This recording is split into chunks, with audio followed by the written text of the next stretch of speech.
On this show, we cover some sensitive topics. Though the obituaries may be outlandish, the people are real. Names have been changed or omitted in order to respect both the deceased and the survived by. While death is no laughing matter, some petty last words can provide some pretty entertaining comic relief. Welcome to Obituary.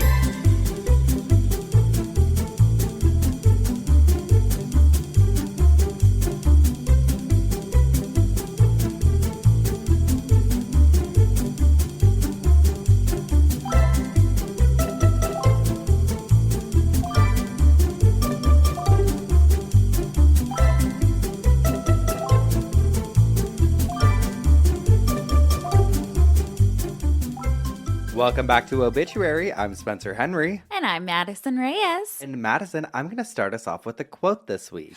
Oh, okay. From one Mr. Benjamin Franklin. Okay. Who said, I wake up every morning at 9 and grab for the morning paper. Then I look at the obituary page. And if my name's not on it, I get up. Oh, I love it.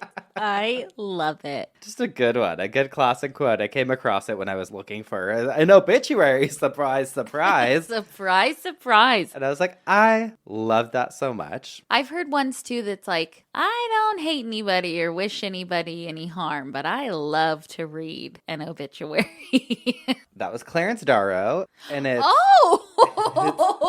says, I don't hate anybody, but I have read a few obituaries with great pleasure or something like that. Oh my God, who are you? Actually, let me live Google right here on the show what the quote is. I think you were spot on. It says, I've never killed anyone, but I have read some obituaries with great satisfaction. But I knew it was him. Who was he? He was like a really famous lawyer back in the day. Okay. He became really famous in like the early 20th century because he was involved with the Leopold and Loeb murder trial. Oh.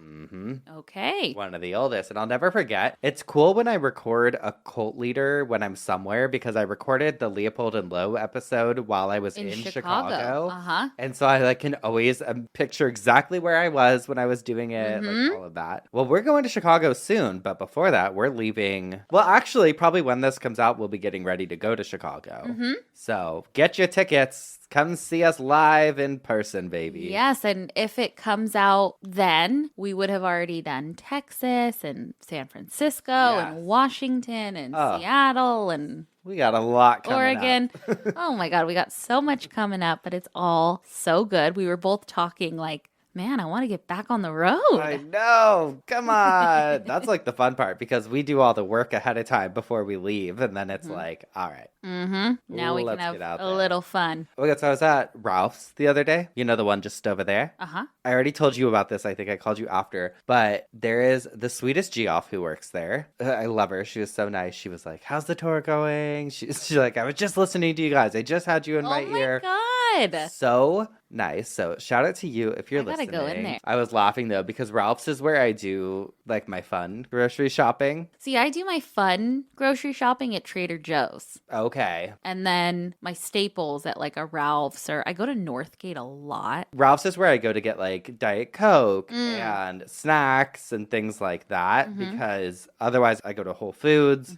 But I don't have Diet Coke at Whole Foods. Okay. And that's my gripe, which is why I'm a big fan of Gelson's, which I'm sure we've talked about on the show. It's like a hybrid. It's a perfect hybrid of they have a really good like hot food section, salads, everything, but then they also have some artisanal stuff, and then they have Diet Coke, and that's important to me. If Trader Joe's had Diet Coke, I would go there more. Yeah. And if Trader Joe's parking lots weren't fucking deranged everywhere. Why do they make them so small? It's a conspiracy. It's like a whole fucking thing because there is no good Trader Joe's parking lot. No, they could make a Trader Joe's the size that like a Ralph's is and the parking lot that big. I don't know why they're going so small. Geoffs, if you live in an area where you have a good Trader Joe's parking lot, fill us in because I want to know. Maybe when we're on tour, we should start looking for them. I bet Texas would have a good fucking parking lot for a Trader Joe's. Wait, speaking of rating stuff, we were talking about how we were like, maybe we should rate the French fries and ranch at each venue. Most of the venues had great fries, but I was not impressed with anybody's ranch. Ooh, no, there was good ranch at one of them. In DC. Was that DC? It was like a spicy ranch. Yes, DC had a good spicy ranch. That was incredible. And probably the best fries. Yes. Other than that, though? Not great ranch. You guys hear that? Listen up, America. You gotta bring it. That's all we want. Listen up, America. I know. We need to be better with our brands for ranch so that we know what to ask for, you know? We're getting high maintenance over here. Who do we think we are? We want ranch flown in from Swingers. Oh, by the way, when we were in New York, the most beautiful girls, I think one of them is a model, they were like, there's a Swingers here. Come and have some Swingers after the show. There's totally one here. We're like, oh my God, the diner Swingers like is here? And they're like, yeah. And so we Googled it and it was a golf place. I'm like, how many of you think that we just go to a golf place every week? Yeah, let us clarify. Swingers is just a diner. There was 2 of them actually. Well, and it's a famous diner was in Romeo and Michelle and all those movies where they asked for the business women special. The cooler looking location in the OG was in Santa Monica on 4th Street. It's no longer there. This one's more, it's kind of near the Grove off of Fairfax and Beverly, over in that area. But it's one of our favorite haunts. We actually haven't been in a while. I know. Fucking good. We need to go. We need to Maybe get our when we're fix. back from this leg. Yes. Oh, but I was laughing because at Ralph's, I'm checking out and it's like my fun snacks and stuff and like Diet Coke and an Elvis magazine. I'm fucking 90. And I was laughing because I'm like, well.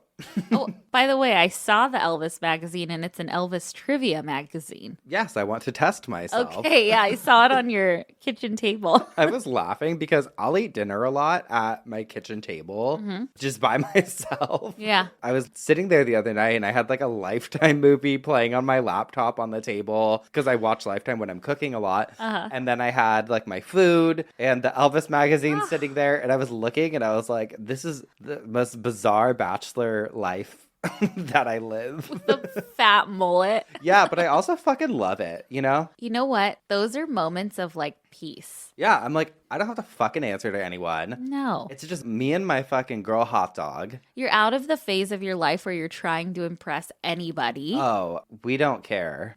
We don't The give only a people I'm fuck. trying to impress are the guys at Supercross with my mullet. I want to have the best one there. But they don't know you're a closeted Lifetime He's a woman. homosexual. Yeah. Okay. He's a little light in the loafer. Got a little sugar in the tank, all right? It's fine. Oh, it's fine. I do love it, though. I was driving the other day and I was like, if younger me saw me driving a truck with a mullet right now, he'd probably be like, it took a different turn than maybe we expected. If younger me saw myself wearing Crocs and driving a Sprinter van, I wouldn't believe it. No, because younger you was so princessy and pink and just... Oh my God, now she don't give a fuck. That's a different story. She'd be like, if younger you saw you driving around in that van, she'd be like, is that the man who captured me? Stockholm syndrome. Is that the one who Oh my stole God. me? Is that my kidnapper? Younger me saw the size of my pants nowadays. Life takes turns, Honey, baby. Happier than ever. You know what, though? If younger us saw us hopping in our giddy-up gear, getting on stage and hanging with the Geoffs, they'd probably think that's pretty fucking cool. I know. I told you the other night I almost bought us matching bolos that had an M on one and an S on the other. I had them in my cart and everything, and I was like, oh, these will be so cool. And then I saw like customers' reviews, and they just looked too cheesy plastic. Were you on Amazon? Yeah. Honey, we're like a week out from leaving. I needed Prime delivery. Expedite that. Oh, sometimes it's so fast. I've like woken up before, ordered Nespresso pods, and then they're just at my house. Oh, I know. And they give you the option, like, do you want to overnight it? It'll be there between 4 a.m. and 8 a.m. And I'm like, no, that's too early. I can't do that. I know. What pisses me off is there's no Nespresso store. This is not, welcome to our venting show. This is where people get pissed off that, you just talk about nothing. Oh, please, get over fuck it. yourself. I get pissed off when they sell the Nespresso machine places like Target, for instance, and no pods. Why? Why are you gatekeeping your pods so hard, Mr. Nespresso? We would like to know. We would like to know. I have a gavel here, not afraid to use it. I've driven to Beverly Hills before, and I've driven to Costa Mesa before, looking for those goddamn Nespresso pods because on the map it'll be like, Nespresso store. Next thing you know, I'm in Bloomingdale's. They have 3 machines for sale. They're not selling fucking pods there. Oh, that Bloomingdale's at South Coast Plaza. When I worked for Makeup Forever, I was always there, and I would frequent that Bloomingdale's every lunch break because they would give out free Nespresso samples. Every day I had to come up with a different story. I had to learn the machines. Like, I was thinking about, I don't know if I've tried this one. They're like, what kind of machine do you have? I'm like, yeah, just the original. The OG. Yeah. Well, I mean, I feel like you've had your Nespresso for a while. You got it for me last birthday. Okay. Wow. Well, before that, it was just hitting up the Bloomingdale's. It was Keurig.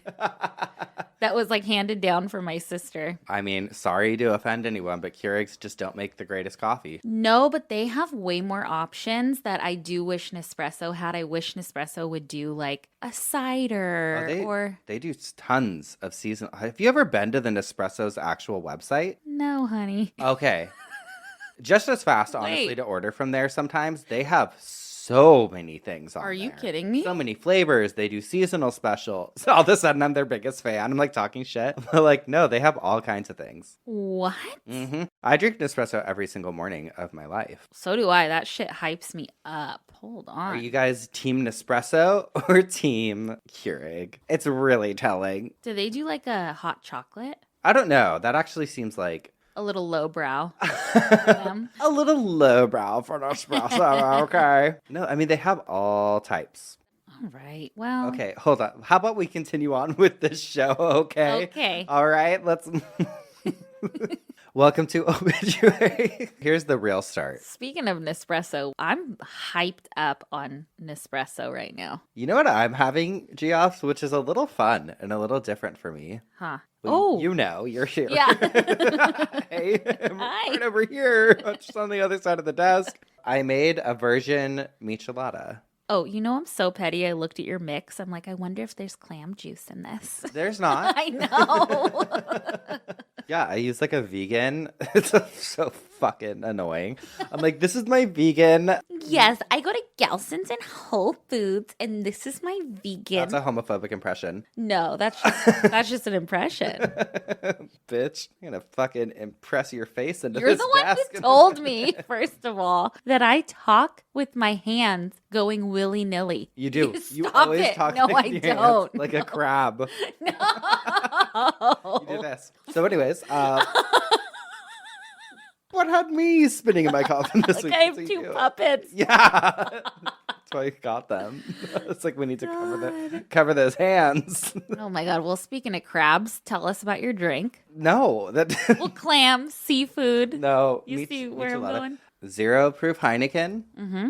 The mix, if anyone is curious, comment and I'll tell you what I make it with. There is obviously tahini and lemon around the rim. I love a michelada. Mm-hmm. Refreshing. Really refreshing. And I just wanted something fun to drink tonight. Mm-hmm. And as a person who drinks, I cannot do vodka. You know that. I'll fight. You'll fight. So I can't do a Bloody Mary. But I love, love, love a michelada. Like crisp and it's yummy. The crispiness, and filling. And it's also like, I love a mocktail. But most of the time, I'd prefer just a Diet Coke. Yeah. But I love a non-alcoholic beer. I love a non-alcoholic Heineken, okay? Mm-hmm. Call it whatever you want, but that's what I like. Yeah. Okay? And it's good. Yeah, baby. Yeah, baby. Cracking beers over here. Yep. I can open them with my teeth. You can? Uh-huh. And you can flick a cigarette into my mouth with a guitar string. That's cool. Thank you. How'd you figure that out? I saw someone else do it, and I was like, hey, I bet I could do that too. How long did it take? Honestly, I got it in like 3 tries. And then I wanted to film myself doing it so I could send it to my friends. And then I ended up posting it on my Instagram. And then I took it down because I was like, I can't be flicking cigarettes into my mouth from a guitar on Instagram. I'm not. You should light it next time and try it that way. Yeah, perfect. Just fucking singe my guitar strings. Your mouth. Yeah. Oh my God. Okay, well, I have a listener email. Should we get into it? Okay. All right. Hey, girlies and fur babies. Longtime cult babe and Geoff here. Feel free to use my name. I'm Sammy, a 30-year-old female from the UK. Hi, Sammy. Your podcast has helped me through some difficult times, including some loss. I recently listened to the episode where Spencer said you were just cremated under a cloth. Here in the UK, you are typically cremated in the clothes you wear to your funeral. And in true fashion, here comes a story that I hope you will share. We lost my granddad October 2021, 4 weeks after my grandparents' 71st wedding anniversary. Oh. Unfortunately, the day before my nan's 91st birthday and just 7 weeks before he would have turned 93. Granddad had dementia for the last few years of his life. He had days where he was lucid and days of real clarity. 3 things you need to know about my granddad. Number 1, he always wore a shirt and tie. Number 2, he was a real joker. And number 3, he played piano beautifully.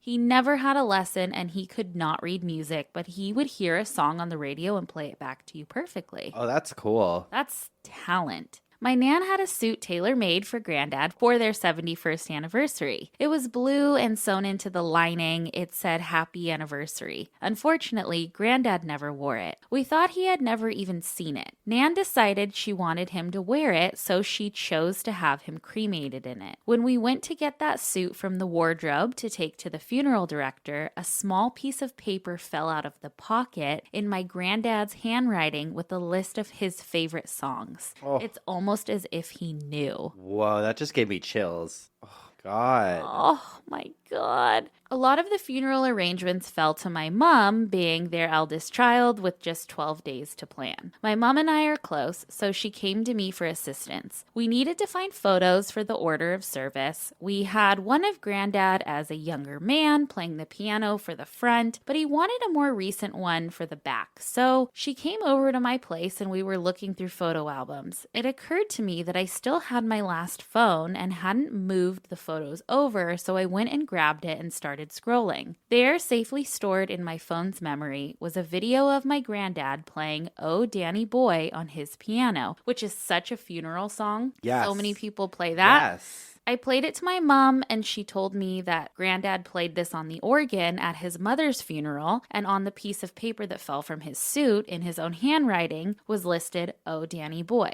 Talk about a sign. My mom wrote and was planning to read the eulogy at the funeral. The night before, she said that I might have to read it for her, as she was finding it difficult to read after writing it. My mom also asked me to be a pallbearer. Me, at 5 feet tall and 110 pounds, carried my granddad's casket. What a weight on my shoulders, literally. The day of the funeral, we had an afternoon service, and I was frantically trying to keep myself busy in the morning, doing things that didn't really need to be done, so I wouldn't focus on what has to come. For some reason, I decided to clean my bathroom. When I was scrubbing the toilet, the brush broke off the handle and fell down the toilet. I stood there laughing, knowing that I had to fish it out, and it was Granddad's way of telling me to lighten up. We had Granddad playing Oh Danny Boy on the piano at his own funeral, just the way he would have wanted it. I hope this wasn't too long or sad. Granddad was a wonderful man and loved by all. Keep doing what you do. All the best, Sammy. Oh, Sammy, your granddad sounds like the sweetest man. The sweetest. It just all felt very serendipitous. I know, and then finding the video in the phone of him playing Oh Danny Boy, really cool. Sounds like he was a great guy, unlike these next people. Is it time for what I think it is? Oh, it's asshole time, Oh, baby. yeah, my favorite time of the day. We're taking the heat off of Unespresso. We're putting it on to some other people, okay? We get like a letter from Nespresso that's like, please stop. A cease and desist. Yeah. No, we love you. We love you. We want more of you. That's the problem. Actually, yeah, we want more access. We'd love to team up, and maybe you can stock our green room. Yeah. Oh, baby. Yay. Listen, we've made it. Okay, this is, am I the asshole for being heated about my grandma's obituary? Okay, let's hear it. I haven't read this one yet. It says, my beloved grandmother passed away this last weekend. She meant the absolute world to me. My family is not close, and there was also an incident several years ago where my uncle, L, decided to tell my grandma that she never did anything for him growing up and that he never loved her. I mean, we don't know the whole story, but how old is she? I don't know. Say? She was extremely upset and had to call my mom, who lived 6.5 hours away, to come get her because she was so uncomfortable and hurt. Oh my God, I think she was like staying with him. Oh my God. Horrible. My aunt and uncle are very religious, but in a condescending way, and act like they know better than us. Oh, wonderful. L reached out to my mom yesterday and wanted us to help write the obituary. My aunt B also had a draft, but it was awful. An extremely religious version that gave a 2-dimension cookie-cutter version of my grandma, which was not her character at all. Oh, we're on your side already. If we know one thing, it's about obituaries, okay? Add their personality into it. It's not about you. And she spent most of the obituary talking about thanking her assisted living facility and the doctor, which, yes, I guess that's fine, but it shouldn't be 70% of my grandmother's obituary. 9 a.m. to 7 p.m. last night, I poured my absolute heart out, writing a beautiful tribute and obituary for her. We sent it to my other uncle, D, who loved it, and then we sent it to L. He sent several rude and insulting texts saying it doesn't depict her as a lady and it was too wordy. Oh, God. And that they were going with B's version.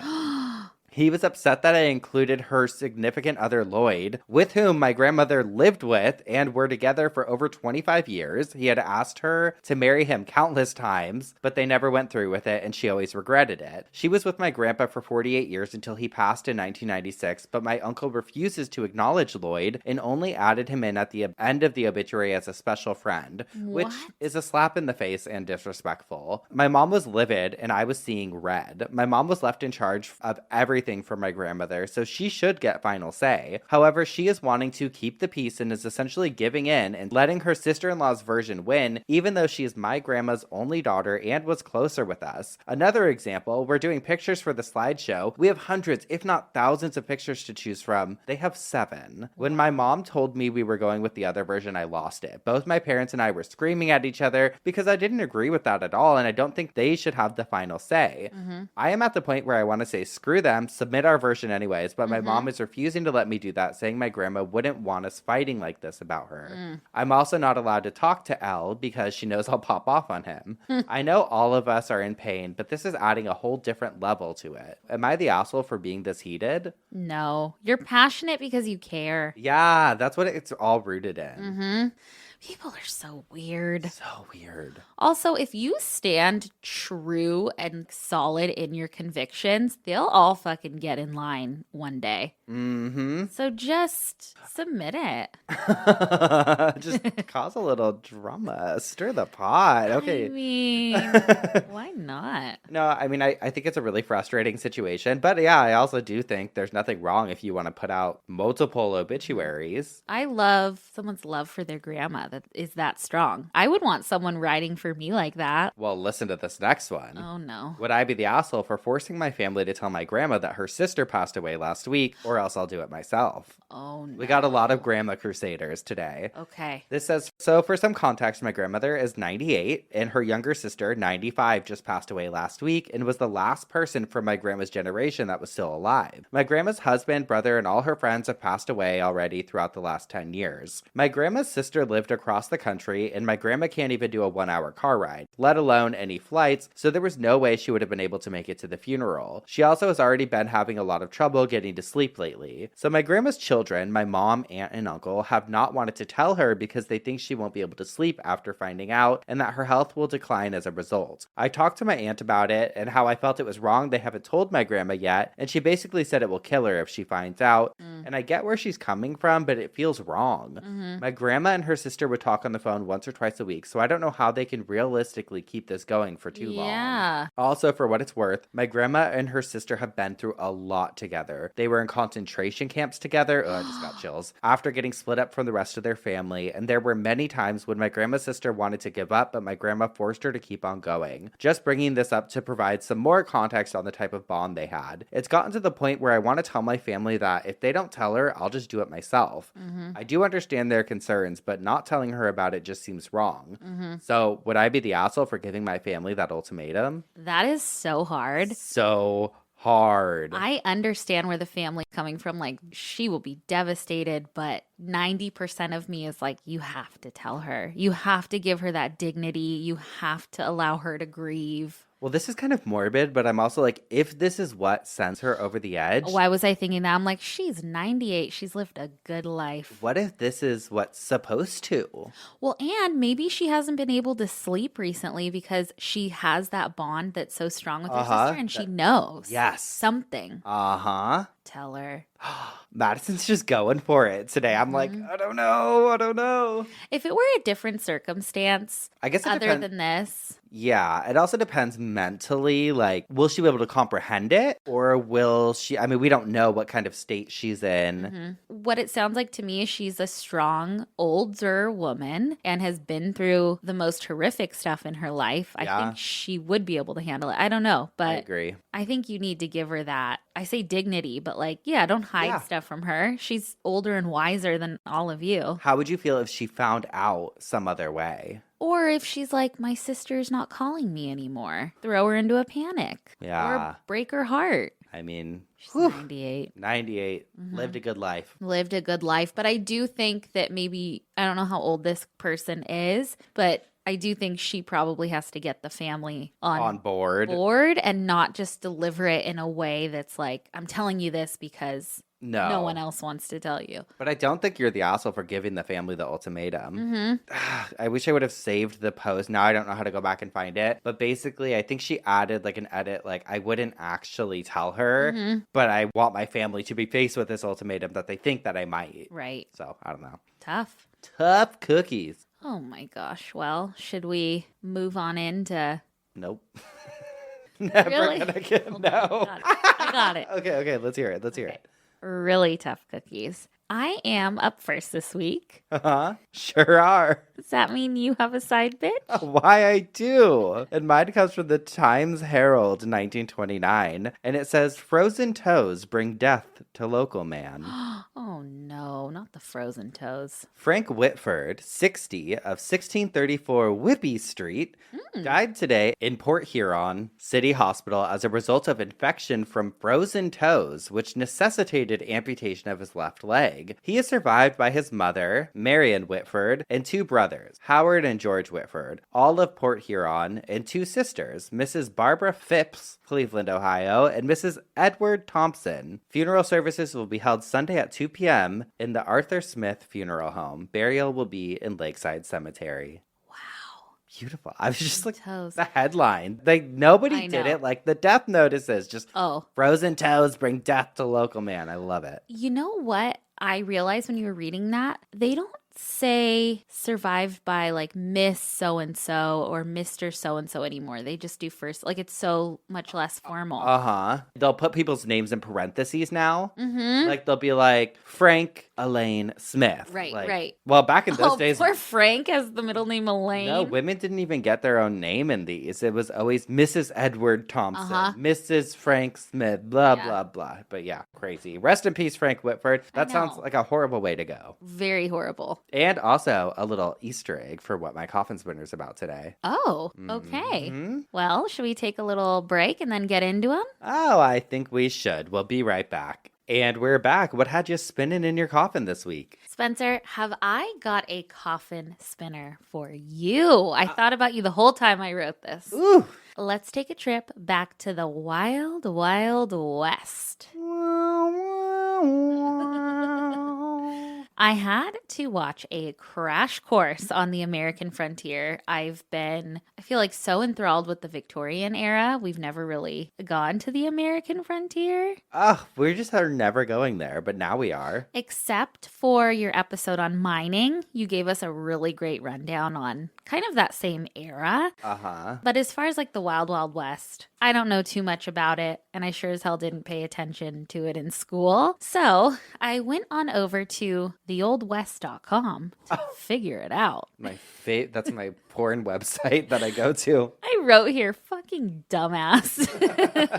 The American frontier was a time from 1607 to 1912. According to that website, the American frontier includes the geography, history, folklore, and cultural expression of life in the forward wave of American expansion that began with European colonial settlements in the early 17th century and ended with the admission of the last few territories as states in 1912. So it was basically a time of settlements and a huge migration out west. This was a time also of the Louisiana Purchase, Manifest Destiny, the California Gold Rush, and some very terrible wars and terrible treatment of indigenous people. When I think of the Wild West or the American frontier, I can't help but think of cowboys like you, girly. Yeehaw. And I can't help but think about outlaws. If you were considered an outlaw or a gunslinger around this time, you weren't going to be buried in any ordinary cemetery. Nope. You were going to be buried in a Boot Hill cemetery.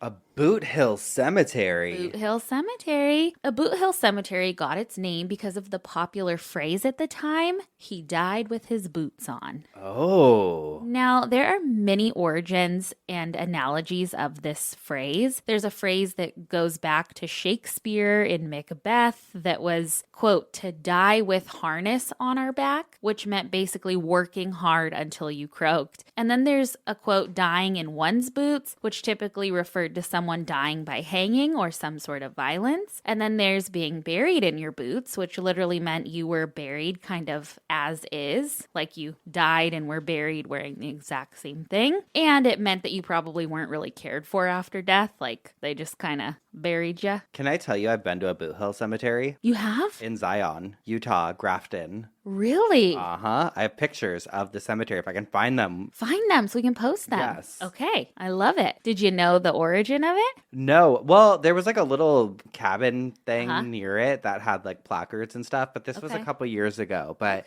it was given very Wild West cemetery. Okay. So I love it. Excited to hear the history of them. I love that you have been to one. Okay, but dying with your boots on sometimes meant you died in active duty, and it was used referencing like soldiers. But in the Wild West, dying with your boots on referred to someone's unnatural death, most likely in some sort of battle or shootout, but also encompassed dying by hanging or execution.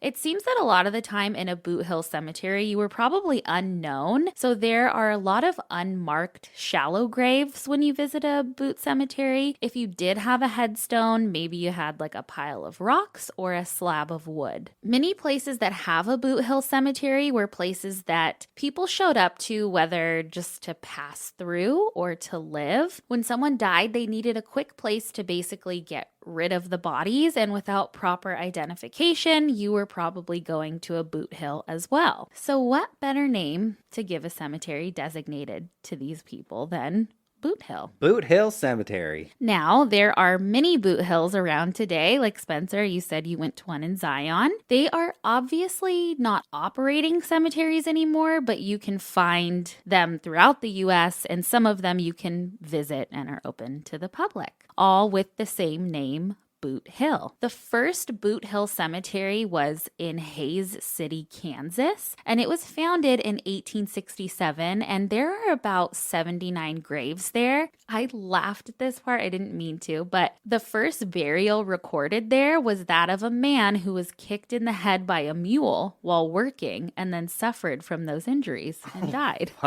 Fucked up. Okay, but I've got to talk about the most famous Boot Hill, and that has got thought to be the one in Tombstone, Arizona. I love that city name. Yeah, love a Tombstone, Arizona. Before I tell you about the actual Boot Hill Cemetery, I had to find out why the city was named Tombstone. Please. The city was founded in 1879 by Ed Schifflin, and he was a silver prospector. And a few years before founding the town, he went out there to mine for silver. At that time, everybody told him, Ed, all that you're going to find out there is your own tombstone. Like basically saying, this is way too dangerous for you to go out there and there's nothing there. No reason for you to be over there. Uh-huh. Well, Ed still went and he struck silver. And just to kind of stick it to everybody who said don't go, he named that mine Tombstone. And then it became the town, Tombstone. I love that the town's name was born out of pettiness. I know.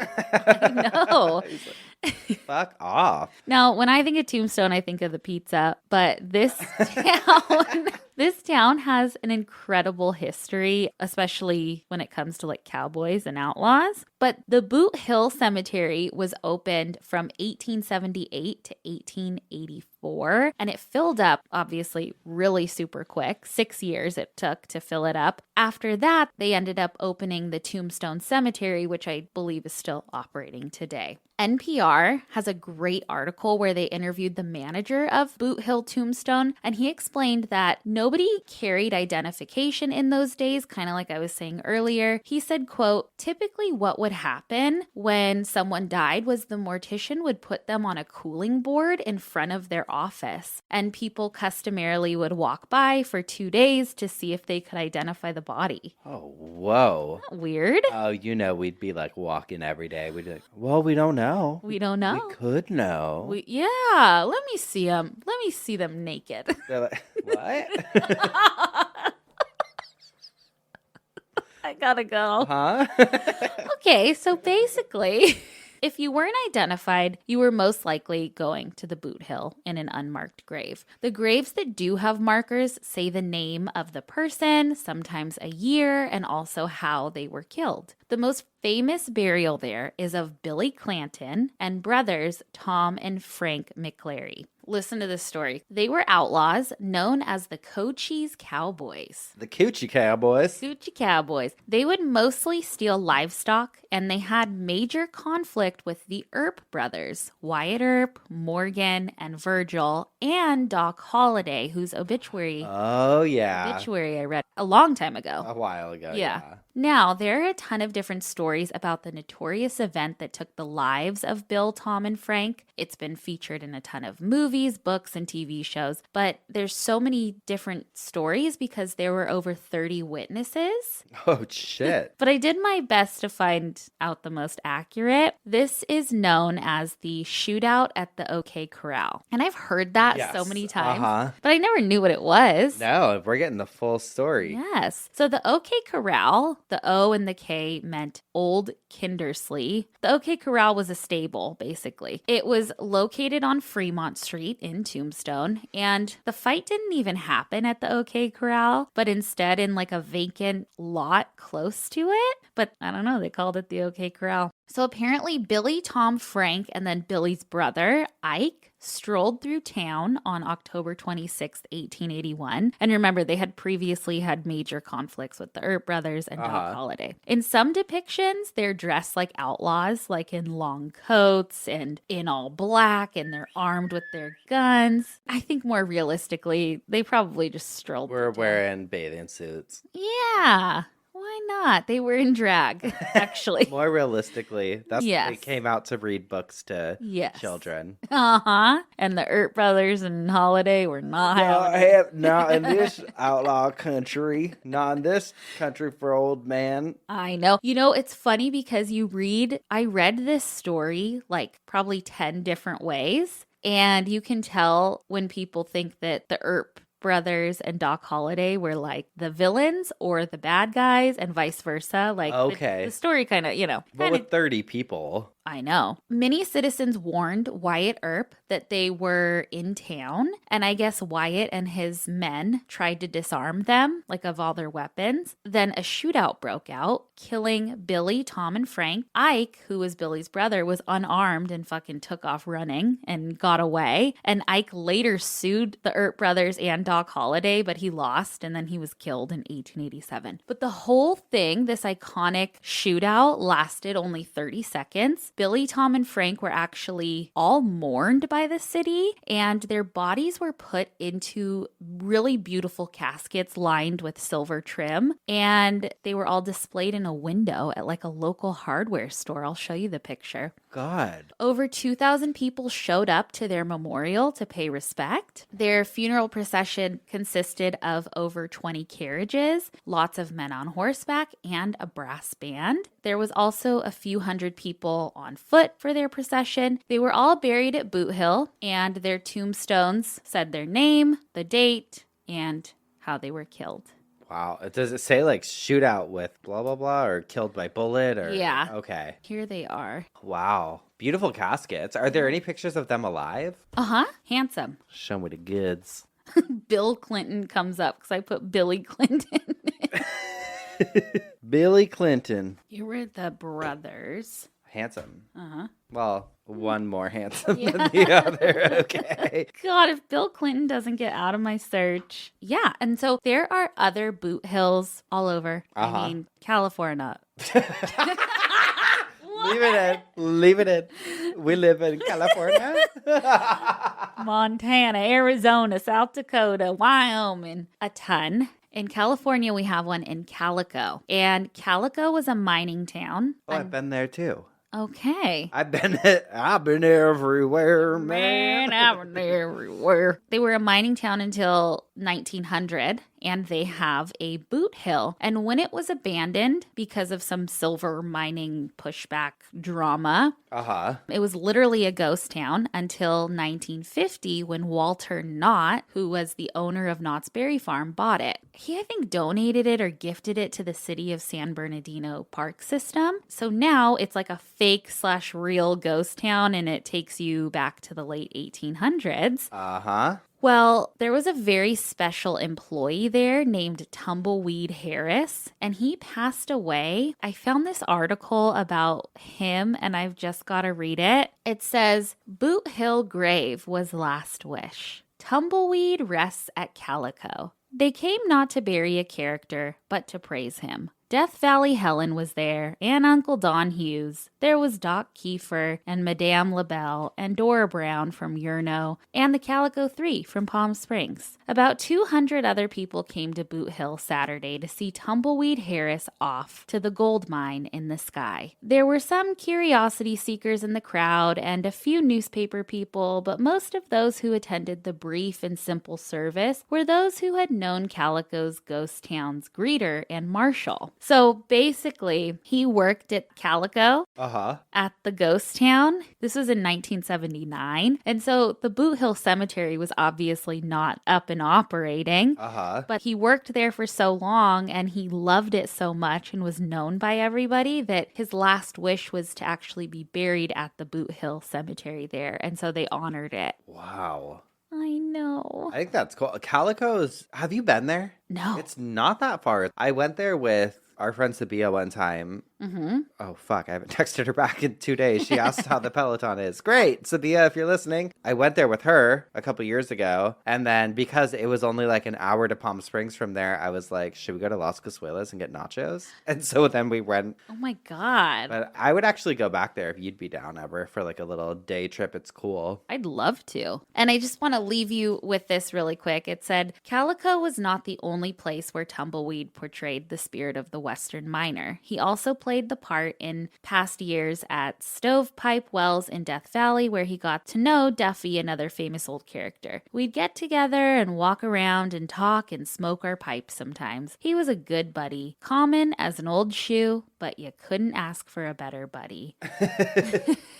So we love him. We'll post a picture of him. He's iconic. Ugh, I love it. Love it. So there's my little Boot Hill story. Oh God, now I just want to go watch old Westerns. I know. I know. Very cool and very interesting. Who'd have known? And I went to one and I didn't even know. I know. If I saw the sign Boot Hill, I'd be like, oh, that's just the name of the cemetery. But it's actually Boot Hill is the type. Yeah. We got to look into the different types. I know. But I feel like they're so regional and who knows? We'll figure it out. We've got a lot of episodes left in us, okay? We sure do. All right. Well, we'll be right back. And when we come back, I'll tell you what had me spinning in my coffin. Alrighty. We'll be right back.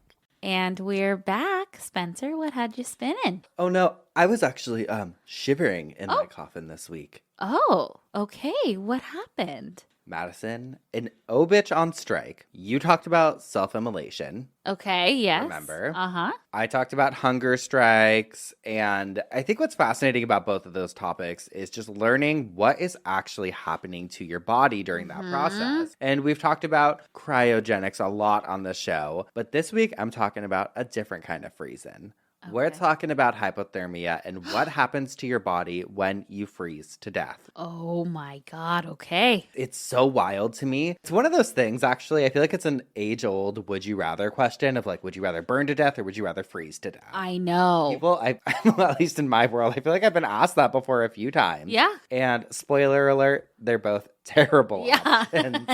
And also, this is like a total psychosomatic thing, but when I was researching this, I felt so cold. Really? Researching it. It's kind of like, you know when you watch a movie and they're in the ice or it's freezing or something? If I see someone smoke a cigarette in a movie, I don't even smoke cigarettes. I want one. Well, that's a little different. Oh, okay. Okay. No. I mean, I agree. Yeah. They make it look so glamorous. And just like, oh, give me a cigarette. I need it. Well, you saw it. So I always keep a pack in a drawer here just because, like, sometimes people come over. If people are drinking, people might want a cigarette. I'm not drinking, but sometimes I want a cigarette. But my friends for my birthday in New York. Yes. They gave me that beautiful. Oh, my God. It's so good. Why haven't you posted it? I don't know. I need to post it. But it's one of those things. I don't even know the correct name for it. It's like a canister and you pull it open. It's what people used to have in their homes. And there's like a little spot for you to put a bunch of cigarettes in. I love it. Kind of like flowers out. Flowers out. Yep. It's I love it. Very glamorous. It's cigarettes in a Mary-Kate Olsen way versus cigarettes in a Aunt like, Tammy way. Right. Cigarettes like on the table at your wedding. Yes. Yeah. And I love that. Love that. Not to glamorize smoking, which we think is horrible, and don't ever do it. I know, but everyone has their vices, honey. Oh, please. But in one of the episodes where I talked about execution, I talked about boiling to death. And I remember feeling like hot. Just kind of made me nauseous because like your skin falls off and you just start boiling from the inside. And so I can't wait to hear about freezing. Freezing is the opposite of that. Okay. And that's all you need to know. Let's get into some obituaries. Moving on.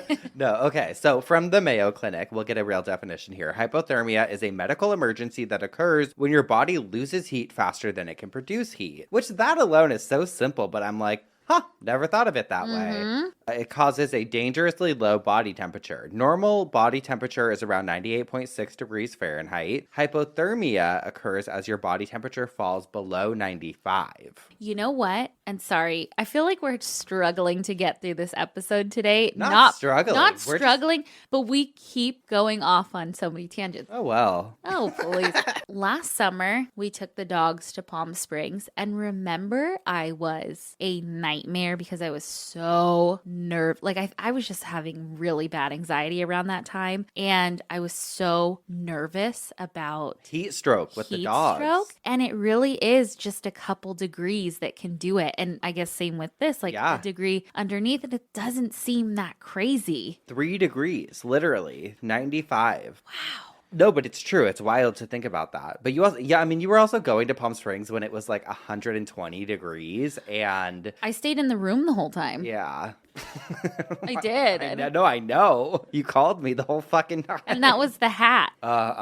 Which is a story that maybe we'll tell on Patreon one day. The evil hat. The evil hat. There are 5 stages of hypothermia that we'll get to momentarily. But first, I wanted to talk about warning signs and symptoms, which, according to to trustcarehealth.com, are pretty easy to recognize, though some change as your condition progresses. Shivering, for example, they say, that's apparent in mild hypothermia and often subsides as the condition worsens. I feel like I've seen a lot of movies where people are like frozen and like they're about to die and they're just shivering. And apparently in extreme cases of hypothermia, you start to actually feel really warm because your body dilates blood vessels in a last-ditch effort to warm freezing tissue in your limbs. Oh. Fucking wild. You know, have you ever been like running or playing a sport or something like in very, very cold weather and you start to feel hot? Your skin feels hot. Yeah. Common symptoms of hypothermia include shivering, but again, this may stop as symptoms increase in severity, shallow or slow breathing, slurred speech, fumbling hands, loss of coordination, stumbling steps. I'm like, honey, we got most of these all the time. On a good weekend. A slow, weak pulse, drowsiness or exhaustion, confusion and memory loss, loss of consciousness, and lack of a strong pulse or respiration.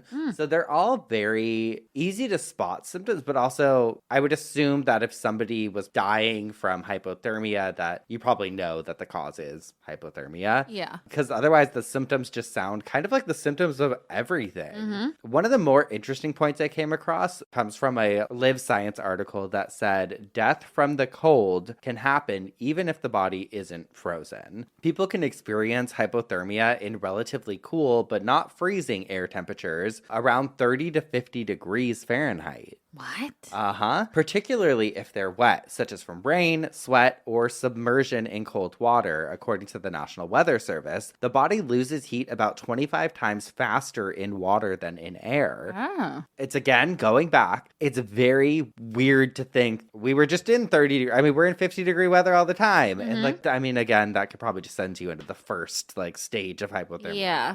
But temperatures that are sub-zero are a whole different animal, says Robert Glatter, who's an emergency physician at Lenox Hill Hospital in New York City. At negative 30 degrees Fahrenheit, an otherwise healthy person who isn't properly dressed for the cold could experience hypothermia in as little as 10 minutes. What? At negative 40 degrees Fahrenheit, hypothermia can set in just 5 to 7 minutes. Wow. Yet people's bodies are pretty hardy in the cold, as we have two built-in mechanisms to protect us from frigid conditions. This, I believe, is from that same Live Science article. It says as soon as that bitter air hits your face, your body will try to insulate itself by moving blood away from the skin and outer extremities, such as fingers and toes, and towards its core. Which is why, like, when it's really cold, your hands or your feet, they start to get really cold. Oh, like in tingly.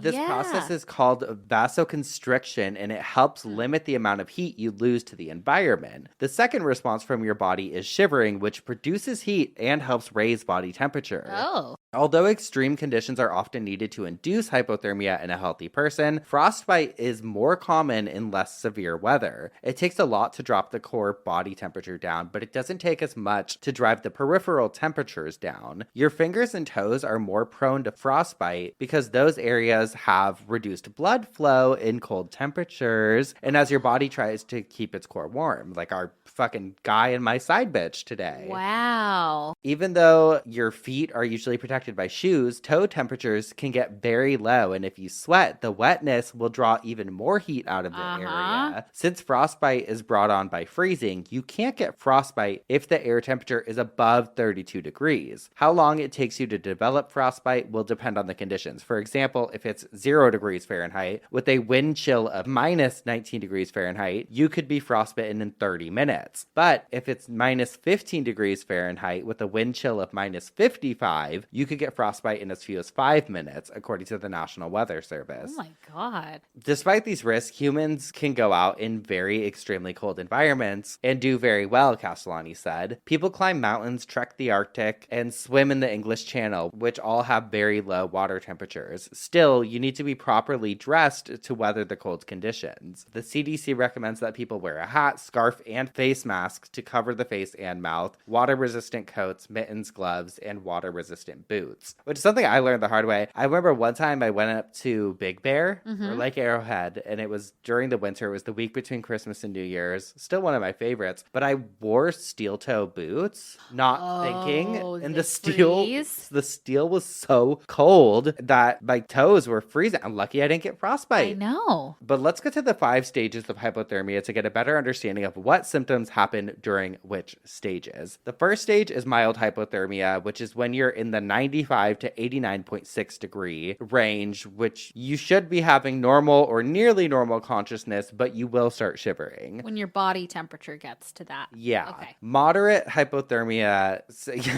you're not getting hypothermia 95 I was getting nervous. Moderate hypothermia is in the second stage, and this is 89.6 to 82.4 degrees when the shivering stops and consciousness starts to become impaired. The third phase is severe hypothermia, 82.4 to 70.2 degrees. You may be unconscious, and it may be difficult to detect any vital signs. The fourth stage is typically when somebody would die. This is when your body temperature reaches 75.2 to 59 degrees. And then the last stage is death from irreversible hypothermia. There's no coming back from that. Wow. Medical conditions can also impair your body's ability to maintain a normal body temperature or to sense the cold. This includes arthritis, hypothyroidism, dehydration, diabetes, Parkinson's disease, if you've had a stroke, spinal cord injuries, any burns, malnutrition. Some antidepressants can also make you more susceptible to suffering from hypothermia. Wow. Going back to Trust Healthcare, they talk about how do you warm someone with hypothermia. Okay. I just thought that was important to share just because you never know when you'll find yourself in this position. Okay,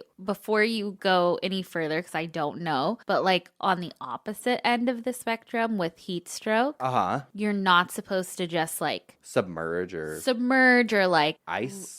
No, it needs to be start with room temperature and then. Well, does it put the body into shock? Shock, yep. Okay. Well, it says providing first aid to someone who is hypothermic could save their life, but it must be done correctly. In cases of severe hypothermia, there's a chance that providing the wrong assistance could increase the person's risk of suffering from cardiac arrest.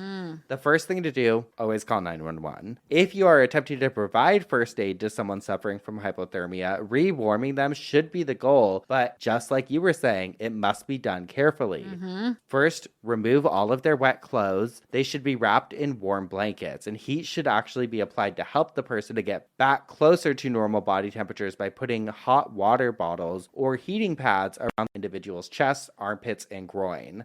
So I guess with this, it's kind of you want to really get them warmed up. Okay. I don't think they worry about shock with this. They're okay. Just get them warm as soon as possible. If you don't have heating pads or anything, use your own body heat to help in rewarming someone suffering from hypothermia. If the person is still conscious, giving them warm liquids like tea, coffee, or soup can also help raise the body temperature. If you are suffering from hypothermia and are taken to a medical facility, there are more options available to warm you up. In addition to applying warm compresses to the torso, armpits, and groin, warm saline solution can be given intravenously, so with an IV drip. Warming the stomach cavity is also possible by pumping warm water into the stomach. And in extreme cases, it may also be possible to remove and warm your blood before pumping it back into your body. Oh. Question for any health field Geoffs out there. I feel like I always heard that if you drink warm coffee or something when it's hot outside, that it helps actually cool you down. Is that a myth? Interesting. Let me know. No matter the cause, it's essential that medical professionals are contacted immediately if hypothermia is suspected, because damage to organs and tissues can occur the longer the symptoms persist. So it's crucial to get help as soon as possible if you have access to it. But I want to leave us with this incredible survival story that I read from an ABC article, 2016. It says, frozen man revived from the brink of death after being found in the snow with no pulse.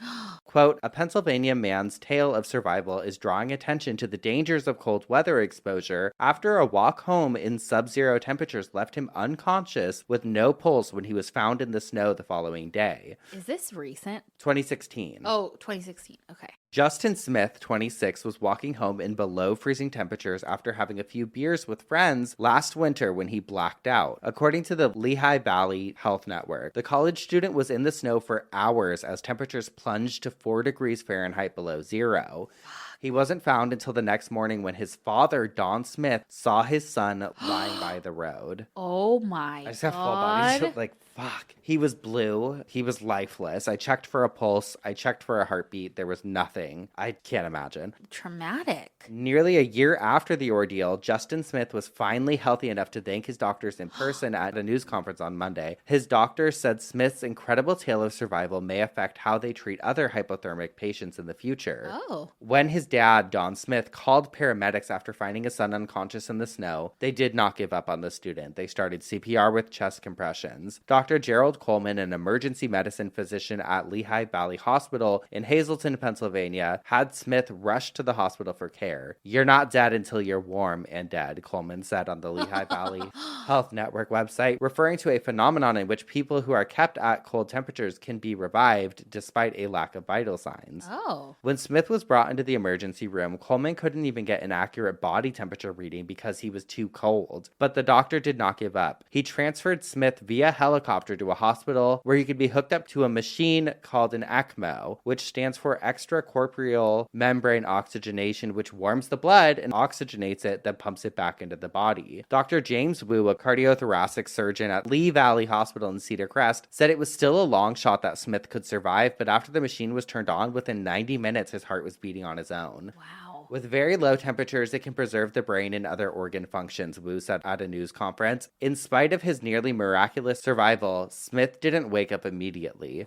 Doctors were concerned that he could have had serious brain damage. He also had severe frostbite, lost his toes and pinkies due to frostbite. Approximately 30 days after he was found with no pulse, he woke up in the hospital room surrounded by family. He's now back at school at Penn State and aims to get a degree in psychology. "It's amazing," Smith said at the news conference about his survival. "It's something I never heard of, and I can't thank everyone enough." Wow. Can you imagine? Oh. That is incredible. I wonder if he had any near death anything. You know what's interesting? And I might talk about this in a future coffin spinner, but I came across this article that was talking about why people think that they've had near-death experience, or think that they've had... I think you've either told me about this or I've seen it too. It was something about the way your brain functions. It makes people think that they've had this experience, but really it's hallucinatory. Right.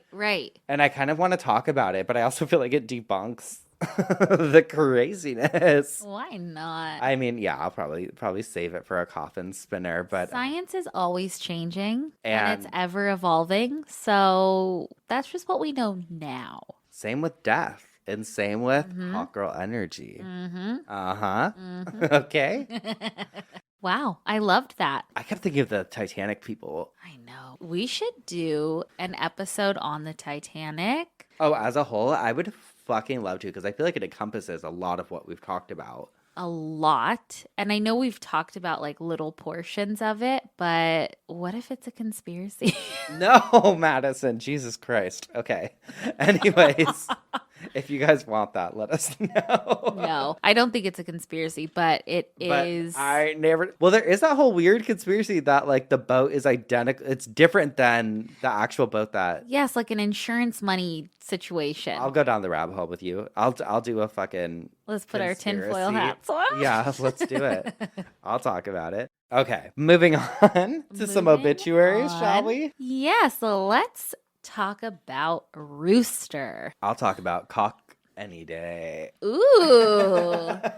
Okay, Danny, a.k.a. Rooster, a.k.a. Winston, a.k.a. Pizza Pop, passed away on April 25th at the age of 64 to avoid having to pay taxes for the past year and to avoid another year of his New York Yankees not winning the World Series. Oh, I feel you on the taxes. Love him. Danny is survived by his sons, daughters, all of Lexington, and his 5 grandchildren. He is also survived by 3 siblings. He is preceded in death by his parents. He was a generous man. giving away many of his possessions in the months before he died. He even left his car to 12 different friends, depending upon who visited him last. He was a lifelong ticket scalper and broker, or as he called it, a facilitator of supply-demand economics. Once when asked about any regrets from his ticket sales, Danny confessed, "There was that time I told a Carolina fan that he needed to buy my ticket immediately if he wanted to hear Dean Smith sing the national anthem." Danny was cremated for 2 reasons. There could be no viewing since his family refused to honor his request to have him standing in the corner of the room with a sign saying "buying tickets" in one hand. Come on. And in his other hand, a sign saying "selling tickets" so that he would appear natural and lifelike to his visitors. We love extreme embalming. We do. Because his brother played football for Wake Forest University, Danny was a lifelong Demon Deacon fan. Go Demon Deacons! And he had respectfully requested 6 Wake Forest pallbearers so that the Deeks could let him down one last time. Danny has informed Hampton Inn that they can finally reinstate their pledge to not charge anyone who is not 100% satisfied, as he will no longer be staying there. For those attending his memorial service, please ignore Danny's scalper friends who might be offering to upgrade your seat for a small price. Oh, shit. To any crooks reading this, none of the family and friends attending this service have anything of value. Remember, he gave his car to a dozen of us, and one of his sons is Chris Country Lloyd, so it's certainly not worth the risk. Danny loved his siblings a little bit, and his children even more. Aw. But those grandchildren, they stole his heart. They were the reason he lived his final 4 years with a sober mind and a giving heart. Oh, so it acknowledges. That's nice. And I love that they acknowledge the crooks that want to steal when people are at a funeral service. We loved him and we already miss him. Oh, I loved that one. I like that one a lot. Sweet. Who do you have? I have a man named Philip from Minot, North Dakota, who passed away on Tuesday, March 7th, 2023. So it's pretty recent. Oh. I was like, maybe I shouldn't say the last name. Philip was born on October 24th in 1961 in Blytheville, Arkansas, where he lived until he moved to Minot, North Dakota in 1966. He was raised by his mother, Hattie. She was called B, and his adoptive father, James. He became a member of the Emmanuel Baptist Church in 2011 when he was baptized. He loved helping the church and throughout the years invested a lot of time fixing different things at Camp Bentley.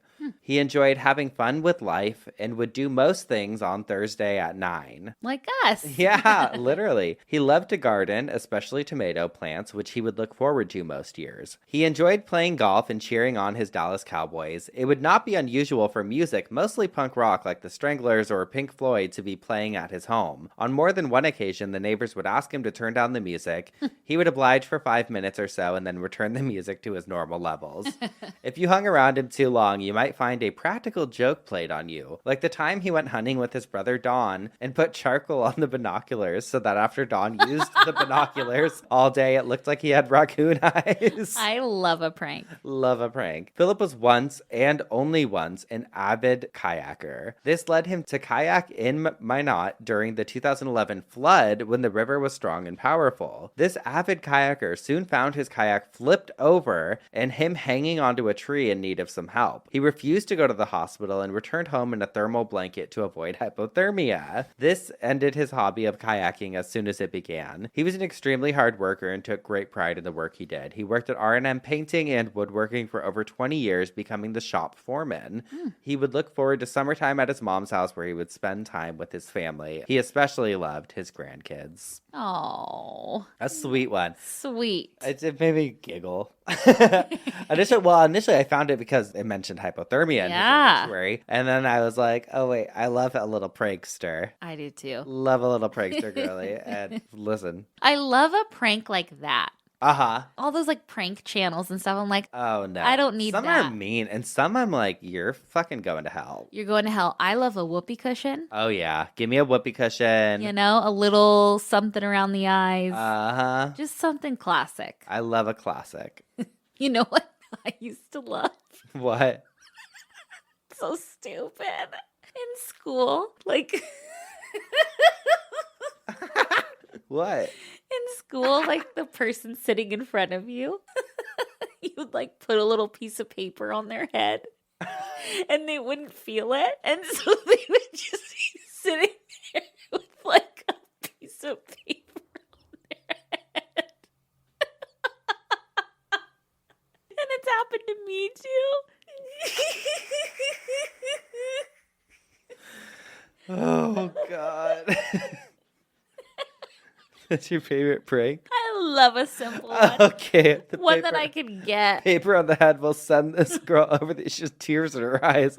That will send her over the edge. She said, you want to know what got my goose gander was?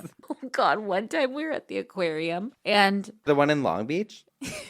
Yeah. And they have like a bird sanctuary. There's like, birds flying everywhere. And my mom, we went in with her and I don't even think she wanted to be there, to be honest. And was just over it. Like, come on, let's go. Uh-huh. And a bird landed on her head and wouldn't get off.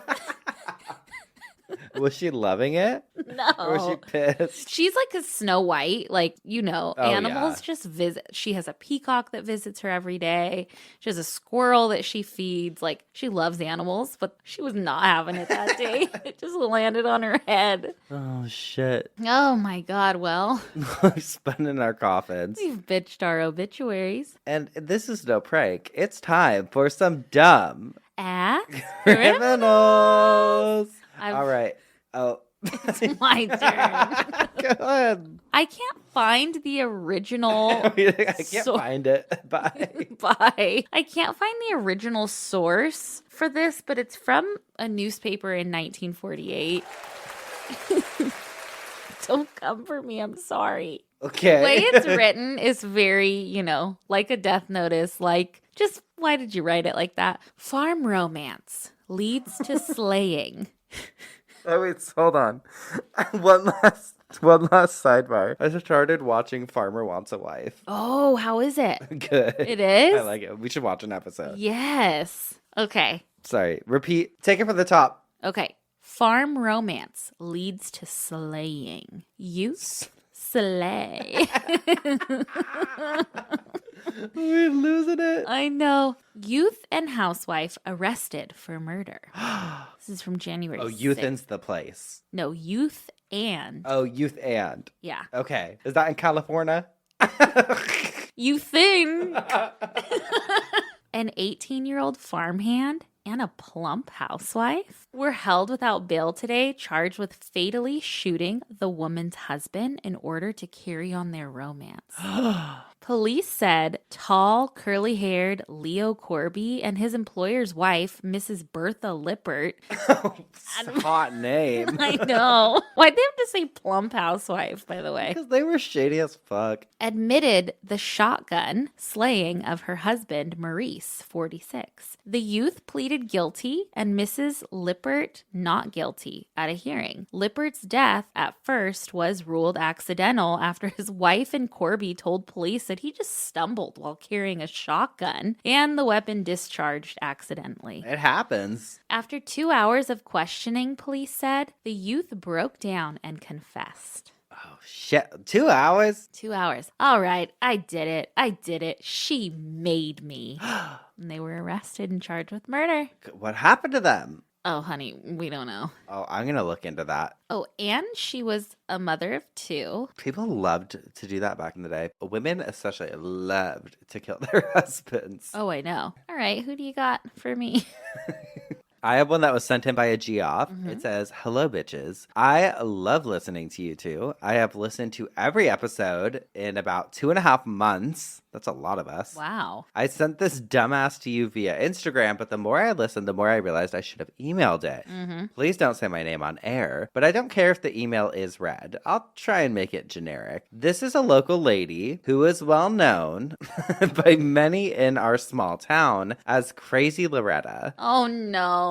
All you have to do is look up Mom Beats Kid with a Burrito, and you'll find videos and articles of her. I have attached a news article from the New York Daily Times. Okay, Okay, let me read this and then we'll get back to your email. Oh, sure enough. Okay, West Virginia. Surprised you don't pop up more West Virginia. I know. There's a lot of wild stuff going Appalachians. on there. West Virginia mom arrested after punching son's face repeatedly for getting the wrong order at Taco Bell. It was abuse over a burrito. A West Virginia mom was arrested after police said she was bashing her teen boy's face for getting the wrong toppings on her Taco Bell burrito. Oh my God. I mean, do people really customize Taco Bell? I feel like it's kind of like a get what you get situation. Yeah. There's a difference between spanking your kid and punching your kid in the face. Yeah. Dean Bishop, who was the first officer on the scene, told the paper. There's no sense in getting into an argument like that over a burrito. Just let it go. Oh no. Loretta Lynn Armstrong, 48, was charged with Loretta Lynn. felony child abuse for her taco tantrum.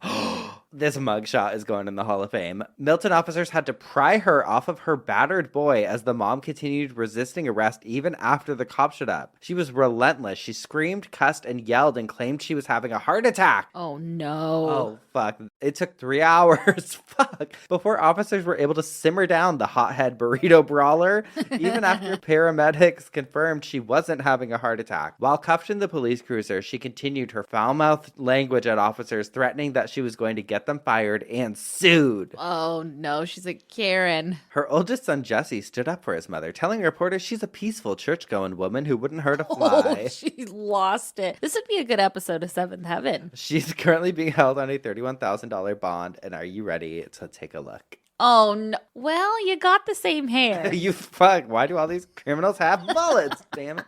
Outlaws. She's sunburnt. They finished the email by writing, please note that I think beating a child is an unforgivable crime. Yes. However, beating that child over a wrong burrito order is one of the main reasons why I call her a dumbass criminal. Yes. We agree.